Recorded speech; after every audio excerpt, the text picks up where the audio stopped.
С вами Александр Песклов. Сегодня мы пришли в Храповые скалы. Объект не сильно большой, но он довольно-таки интересный и, в общем-то, хорошо удален от населенных пунктов, поэтому сюда мало кто ходит. Когда-то здесь верхушка горы была лысая, и ветер, проходя сквозь скалы, создавал такой звук, как храп, поэтому их и назвали Храповые. Ну, не знаю, так или не так, по крайней мере, я такое прочитал в интернете. Давайте посмотрим поближе.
Реально классное место оказалось. Нам очень понравилось.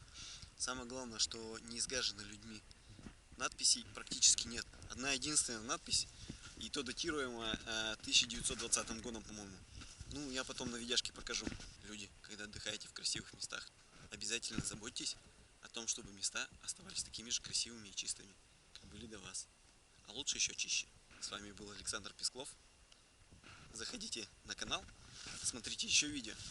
Подписывайтесь, ставьте лайки, пишите комментарии. Комментарии мне очень интересны. Всем пока!